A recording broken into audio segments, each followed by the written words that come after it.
A new day has dawned. We had to max out some stats, and I'm not going to remember them. And rather than, because this takes forever to go through them all, there's like 3 different pages of stats and skills. I don't remember. There's not too many people in chat right now, but if you remember what we're supposed to be working on, let me know, because I've sure forgotten. I think we had to get up, like, Etiquette. Was Etiquette one of them? I don't know. That might go... No, certainly not Eloquence. That's, like, maxed out. I don't know how we got that so high. Charisma? Oh, Etiquette is one. Okay. I think Etiquette we needed to work on. Get that to 50, maybe? To be honest, I don't know what I'm doing. People are, like, giving me advice on this, and I'm pretty sure that we're not going to make it through. It's just a demo anyway, so... I don't think we actually miss out on a whole lot if we fail. Which of these are Etiquette?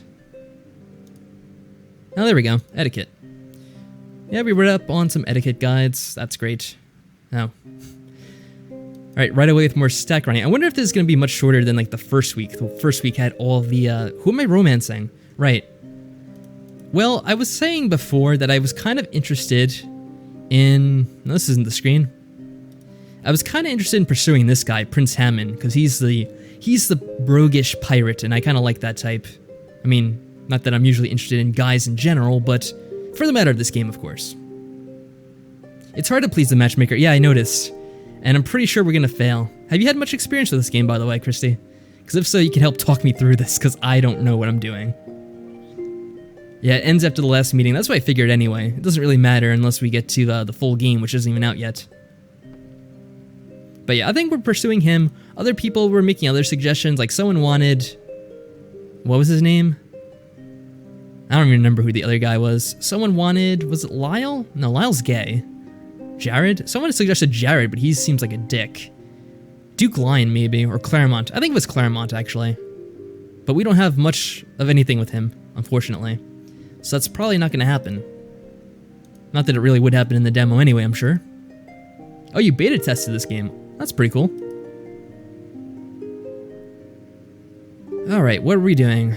I was getting up Etiquette. How much did that go up? I'm thinking it's 5 each time. Yes, 5. So let's get that to 50. And that'll be good for now. A new day dawns. Yeah, nothing's happening. I'm guessing everything happened pretty much in the first week, and the second week's kind of quiet. We can go exploring. I guess we'll try this out. Because we haven't gone everywhere yet. Go to the music room. You spend some time practicing music. Leaves us feeling a little smarter. Okay, that's alright. Our busy week has left us with a bit of a headache, and very little time to rest. Annoyed by the throbbing, you decide to skip dinner and rest instead.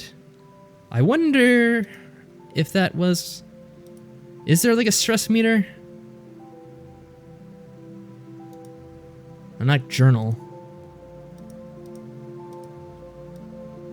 As far as I can tell, there's no stress, because I was thinking for a second that maybe we got ourselves too stressed out, and I didn't remember we had to look out for that. You only get a few things under that, or else boom. History and other skills. What is our history at? It's probably appalling. Our knowledge of history is 5. Yeah, we're probably not going to make it through with that. And do you happen to know what improves history? I'm guessing there's an option for that. But, I don't know what it is. You're lying down with the cold, wet cloth over your eyes, and sometime later, there's a soft knock on your door. Before we have time to do more than sit up, it's Earl Emmett, who is kind of creepy and overzealous. Bounds into your room with a cheerful smile. Too cheerful. I was worried when I didn't see you at dinner, Lady Sora. It's not like you to hide from the food. Hey, what are you saying? Trying to say we're overweight? So afterwards, I tracked down your butler. Stern fellow, isn't he? And he said that you weren't feeling well. Which is why I brought you this. He gestures to the heavily laden tray in his arms. Trying at the library for raising history. Yeah, I'll go to that shot next time we get the option. I'm sorry. That was very thoughtful, but I'm not feeling very hungry. Oh, the food is for after. First you have to drink the tea. When we were on our walk the other day, I saw lots of flowers and roots and herbs that are useful as pain relievers, so I went out and picked some and brewed them right up for you. Just drink up and you'll be headache-free faster than you can climb a tree. Oh, you like this guy? I don't know, he seems a bit too, he seems too good to be true, you know? He's always smiling, he's always happy, always saying pleasant things. I just think he's up to something. Him and the butler I've been suspecting this whole time. And, I don't know, Christy, what do you think? Is that guy, what's his name? Prince Lyle. Do you think he's gay? Because that's the first thought that I had in my head when I met him. You decide against pointing out how much the tree climbing is disapproved of as an activity for proper ladies, and you find your mouth twitching instead. You made me some tea, with ingredients you just went out to pick for yourself? He sounds like he's drugging her. I hope that's not what's happening. That would be more appropriate for another game that I unfortunately played not too long ago, which shall not be mentioned. He looks alarmed. Was that bad? I just wanted you to feel better. No, not at all. It was very sweet. Thank you, Earl Emmett. He blushes, pleased at your thanks. Well, I'll just be leaving this here then, for when you get hungry, after you're feeling better. Have a good evening, Lady Sora. My prospects of that are certainly looking up. True to his word, the Earl hurries out as quickly as he came. His tea tasted rather foul, to be honest, but it was even more effective than he had claimed. It had been a while since he had felt so energized. I really hope that's not what happened. Clean and free of any sort of headaches or tension. You are now more than ready to face your evening plans. Now, it shall be mentioned, it's this really bad game. It's one of those kinds of sex games, and it's about having sex with your cousin on a deserted island. It was made by this company, which recently they got into a bit of tuffle on someone on the Lemisoft forum, so it was kind of timely for today anyway. I'll tell you about it later over Skype, because it's not that interesting for everyone else, I'm sure. You're now more than ready to face your evening plans. Okay, let's see. That's the one first. Oh, we're gonna go to the library, that's right. Let's see. Come on, click. There we go. The small library? Is there a bigger library? A grand library. There's two ones. Which one? I guess the grand library. Maybe that has all the histories of the world. Let's see. Oh, we don't find anything interesting in the grand library today. Maybe we'll get better books tomorrow. We'll see. A new day dawns. Today is the day that invitations to join teams for the ship race. Ah, yeah, someone mentioned this. And they said we're probably gonna fail because the best sailors, I guess, are actually the pirates, unsurprisingly. Lady Sora, have you decided who you wish to ask to join your team for the ship race? That's right, we did say we were gonna do this, but I wasn't aware of it at the time. Since the teams have to be formed in advance, you should get your responses quickly. It is time for you to invite your fellow delegates to join you on your ship for the races. Each ship is small and has room for 5 delegates, including yourself. Oh, we could try to invite the guy. He'd probably come along with us. You need a full team to race. So you need at least 4 people to accept your invitation to form a team. Oh. Will 4 people accept? Probably. We're on pretty good terms with most people, I think. So Hammond, I'm guessing. Yeah, he should be the first one, of course. Prince Hammond. Although he had planned to form his own team, Hammond cannot bring himself to refuse your offer and will join your team. Yes, we're that charming. So who else are we on? We should probably see the relationships with people. Hammond would be a good choice because he already is a captain or some kind of sailor, I'm assuming. I would also think Annalie would be strong because she's a warrior. Although she is kind of like a... She kind of reminds me of like the Nords in Skyrim, so maybe she's not used to the water. And she wouldn't be good for sailing, I'm not sure. There's another one, was it Cordelia? Hisei. Alright, yeah, they're both from Hisei, so I'm guessing they're both good sailors. So we could try to invite her. Are we on good terms with her, though? We have decent friendship, she might accept it. Then again, she might be on her own team. Should probably save here just in case they don't accept, we'll see. Because if they don't accept it, that means that we can't do it, I think. Are you sure you want to invite Princess Cordelia? Sure. She's agreed. Okay, nice. 2 more. So with like the best sailors on our side, I'm pretty sure we're gonna win.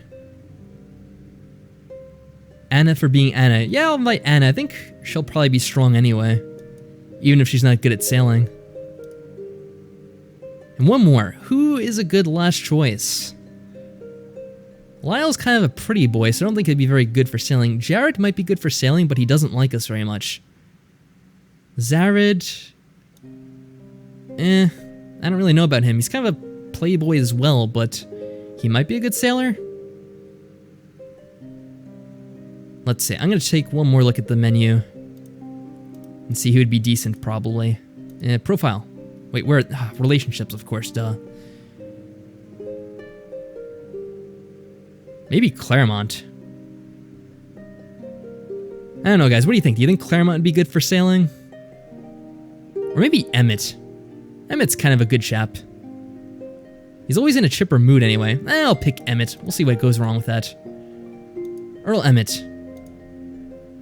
Sure, why not? We've completed forming our team, yes. Captain, my captain. Alright, so what do we have now? Site to improve skills. Last time the Grand Library didn't work, but maybe the small library's better. Who's this? You decide to spend some time in the small library. You have only wandered a few aimless steps before an eager young silver-haired assistant librarian finds you. The lowly assistant librarian. What do they want? She babbles on and on about every possible subject you might be interested in, and all the resources and references in the library. Before you can manage more than a handful of sentences of the various things you might be interested in reading about, you're settled in on a small alcove in the back, practically buried under a small mountain of books she's fetched and recommended. You're idly perusing through this various texts, waiting for one to catch your interests, when something far more interesting catches your eye, or more accurately, your ear. Behind some tall bookcases, you can just catch parts of a whispered conference between two voices you quickly recognize. The Dowager Countess Yvette and your butler Jasper, a very odd pair to say the least. Huh. Same oath as us all. More than one oath, recall, and more than one responsibility. Are you suggesting I said bye? What the heck is going on? This is probably nothing good. Something we're probably not supposed to be hearing, and we're getting in trouble for. And I'm suggesting nothing about it. I'm not interested in oath or no. Of course, all the relevant words are missing, and we don't understand what the hell they're talking about. Somewhere towards the other side of the library, someone, you suspect the eager assistant, has dropped a heavy book with a loud thunk. The noise is enough to startle you and stop whatever hushed conference you were overhearing. Believe me, I understand. All I ask is you consider before you take action. The Countess returns to normal volume before leaving. You aren't sure when Jasper leaves, for he makes as much noise leaving as a ghost would. A talent of his. Well, we do know that someone was trying to threaten us before. Like, they sent us a note. I can't recall what it says. I think they threatened our mother if we didn't do something at this conference. And I kind of suspect Jasper just because he's the butler. It's kind of like a trope that the butler's always behind it. Curiouser and curiouser, it's almost a pity that the assistant doesn't have a book to explain what you just heard, because you could really use some explanation around now. It looks like he is a romance option in regards to Lyle. Yeah, it's a bit interesting, just a little tricky. I guess we'll find out. So that was kind of important, I guess. I don't think it actually raised anything, though. It was just a noteworthy event that we saw. Our history's still as low as ever. We could try the Grand Library again and see if that does any better. Wait, let me see the options just in case. Yeah, I don't think these would do any good. What do we have here? History. Oh, history's an option here, so that would help us out, probably. We read some more old history books. There we go. A new day has dawned. The curtains of your bed are pulled back and sunlight streams into your sleep-heavy eyes. I'm sorry to wake you up, Lady Sora, but this morning all the delegates are to gather for a morning ride and... You look at the sunlight streaming in through the window, or rather the position of the sun, and sigh. I'm running late. Luckily I do my best work when under pressure. You get out of bed and hastily set about to washing. Syra enters the room carrying a fresh basin of water. She sets it down near where Rhea is preparing her hairbrush, and the maid lets out a little yelp of horror. You hurry to see what could have alarmed her, to see that a black feather from some sort of large bird had fluttered in through the open window and landed in the basin. Is that like a bad sign? Oh, lady, I wish you didn't have to go. This is an ill omen. Yeah, that's what I figured. Clear as the freckles on my face. In that case, we will just have to get creative and come up with a way to combat the bad luck, won't we? Syra quickly grabs the feather and tosses it into the fire, but Rhea clearly remains bothered, even if she helps you up into your functional riding habit. Still, she forces herself to remain cheerful. I so like hazel on you, Lady Sora. It matches your eyes and makes you look so well. Since you slept in, you don't have very much time until you have to go report for the group ride. You could use it trying to comfort Rhea's fears, or you could make sure you look your best. Huh. Well, I'm sorry, Rhea, but we don't really have time to comfort your superstitious fears, even though they probably are going to turn true, otherwise what would be the point of them? Let's improve our appearances. You spend the time coming up with more flattering hairstyles. You do look quite a bit more becoming if you do say so yourself. Jasper quietly knocks on the door before letting himself in. Lady Sora, it's time to go. Everyone is gathering in the gardens for now.